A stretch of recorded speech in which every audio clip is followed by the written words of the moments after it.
Hello everyone, today I'm going to walk you through the PyCity Schools exercise as outlined in GitHub. First, let's take a look at the final product so we have a good idea of what we're trying to build. Looks like we'll be building out a few categories of data frames here, so we'll really be doing a lot of data manipulation today.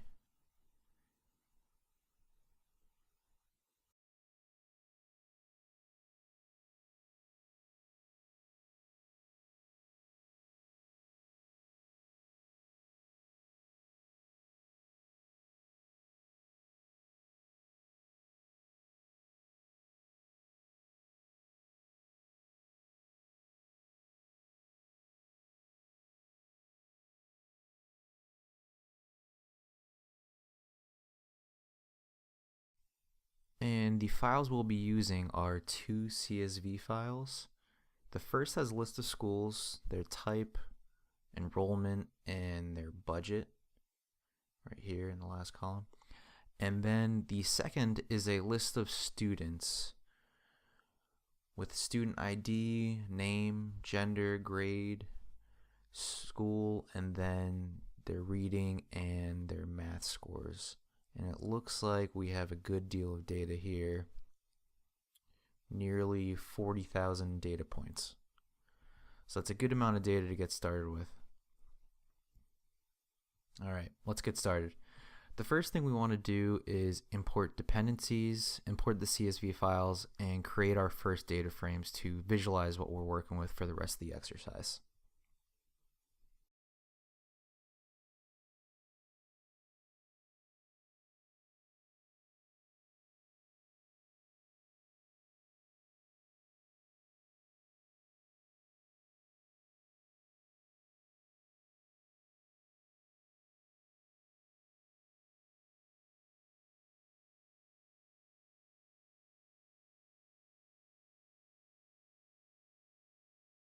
Now let's combine the data into a single frame. If we go back into the files, we see we have a common column here, school name.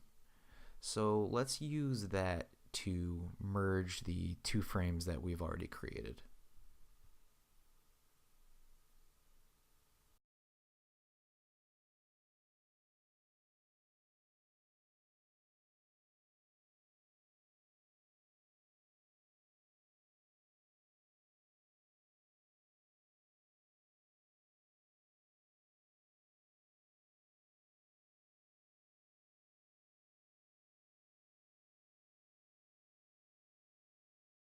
Fantastic. Now we have a data frame with all the data we've been given. We loaded the two separate files. We merged on a common column, and now it's time to slice and dice this to retrieve the information that we're looking for. First up is the district summary. We're going to calculate the student count, the total school budget, and per student spending, average test scores for math and reading, and then the amount of passing students for each subject by creating a filtered data frame. Finally, we'll create a new data frame from these values.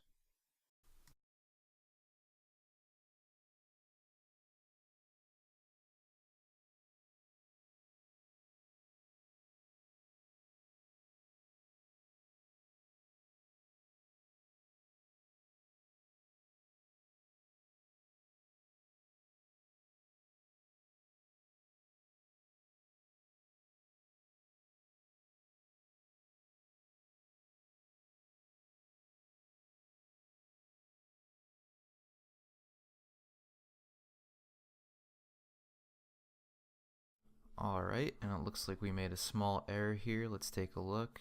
And yes, looks like I typed total students twice. So I will switch the correct one to total schools. And looks like we're all fixed up. We have our data frame. So we calculated the total schools by finding the length of unique values in the school name column, and then the student count with count. We use the sum and mean methods to determine budget and average score values respectively. For percentage passing rates, we created a filtered data frame to find rows with scores over 70 for each subject, and then divided that amount by the full amount of students to find the percentage of students that were passing each subject. Lastly, we created a data frame and then set the order of columns to display, and then formatted some of the numbers in the table.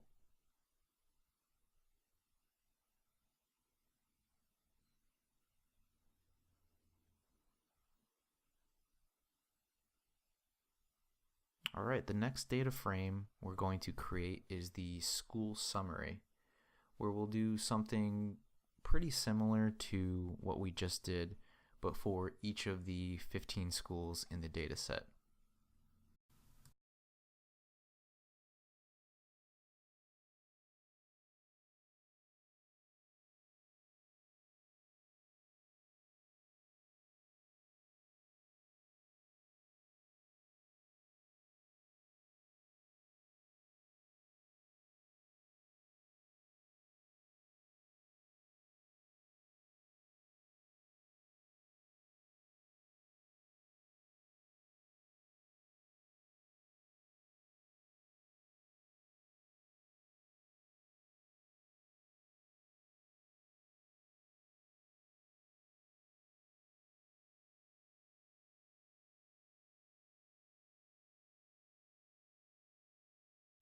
We have an error here, and I think I know what I did. The syntax of my filters is probably incorrect, so I'll adjust where I put the square brackets, and we should be off.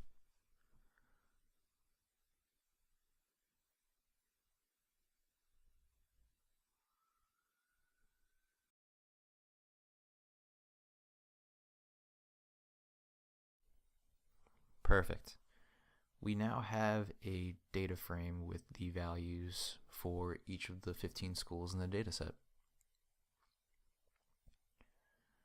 We achieved this by doing something very similar to what we had just done with district summary. We used value counts to find the student counts for each school, the total budget by grouping the full data frame by school name and then calling mean on the budget column. We use groupby again to find the mean subject scores, and then we again divided the passing group by the full group to find the percentage of students passing, but this time on a school-by-school basis.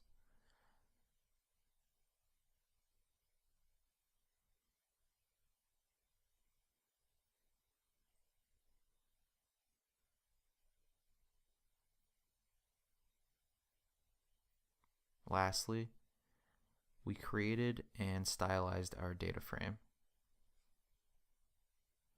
We made good use of groupbys in this section, and will continue to do so. Groupbys allow us to group a data frame by a column or columns where the values in those columns are the same. So for our purposes, when we want to find out the values for each school, we can group by the school name column and do our calculations that way. Next, we'll determine the top and bottom performing schools by using the ascending keyword argument in sort values.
Great. We now have two frames, one for top and one for bottom performing schools by using sort values on the overall passing rate and just switching ascending, false, or true depending on which we were looking for. Now we're going to move into the scores by grade section. First we'll tackle math and then reading, and we're going to use filtered data frames to get the data that we want.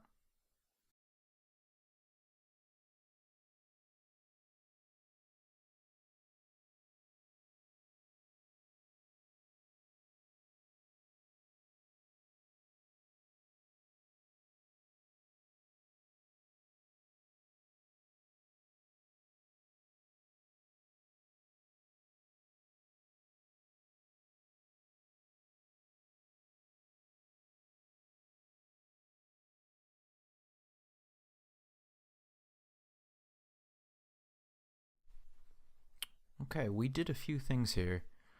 We used filters to extract the 9th through 12th grades and set them equal to variables.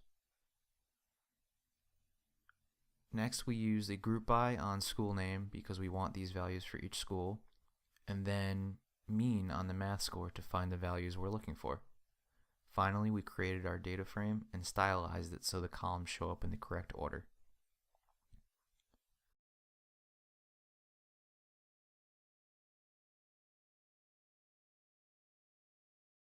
Next, we're going to do the same thing for reading scores, and since these sections are so similar, we're going to be able to reuse our code here, which you'll find is a pretty valuable skill as you continue your development journey.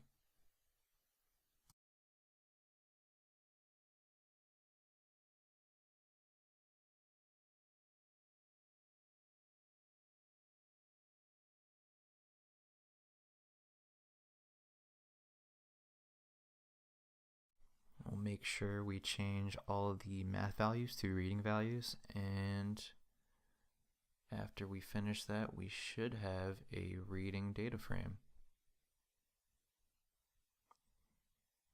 Perfect. We did the exact same thing that we did for math that we used here for reading as well, with filtered data frames and group bys to determine the values for our final data frame.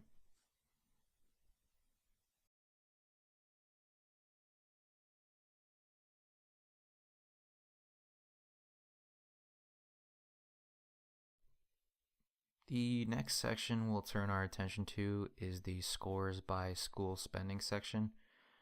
Now for this and the next section, we'll be using bins and pd.cut to slice the data to our liking.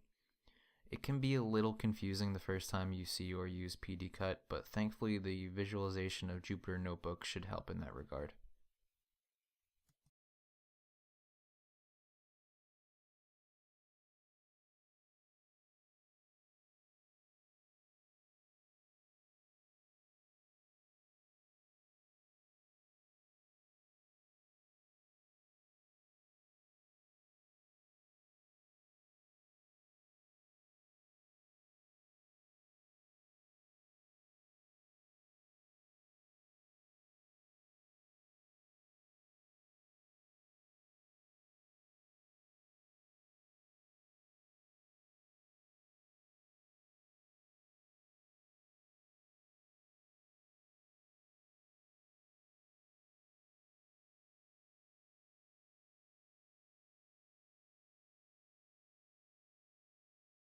All right, so we have our full data frame of values here.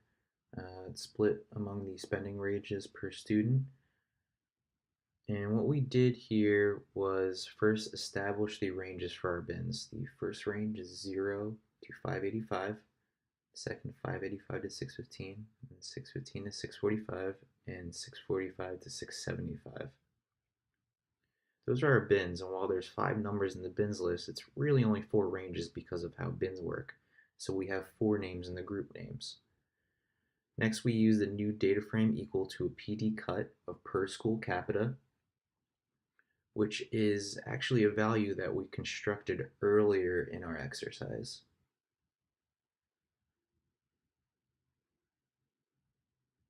Right here. Remember, the per capita spending is how we're evaluating these ranges, so these are the values that we want to look at. And then we'll specify the spending bins we declared to sort the values. The label for each bin is found in the group names we specified as well. And with that out of the way, we found the values by grouping by each of the spending ranges we just created with bins and pd.cut. This way we were able to find the average values for each range. Lastly, we assembled our data frame and made sure it would display in the order we want. Now we'll move on to scores by school size, where we can again use bins and pd.cut to get the data frame sorted how we'd like it.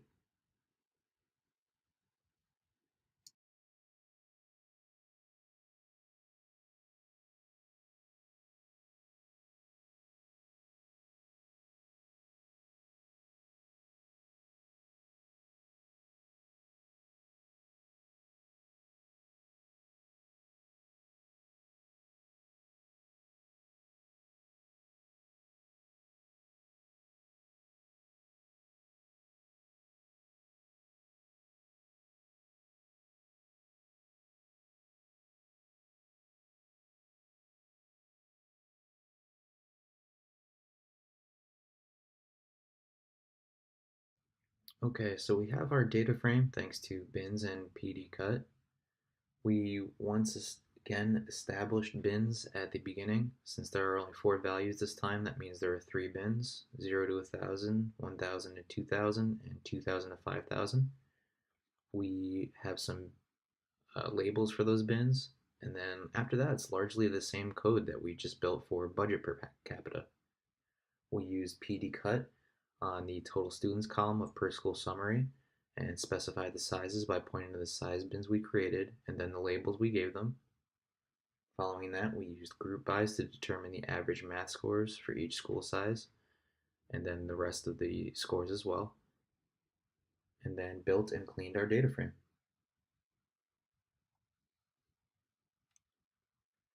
All right, the last section is scores by school type. There won't be any bins here. We can simply use a group by on school type to find our values. So we can do a little copy pasting of some previous code.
In a similar way to the last 2 sections, we used group by on the per school summary data frame to group into sections we were looking for, and then mean on several different columns to get the final values for those sections. We built our data frame, moved some columns around, and we're done.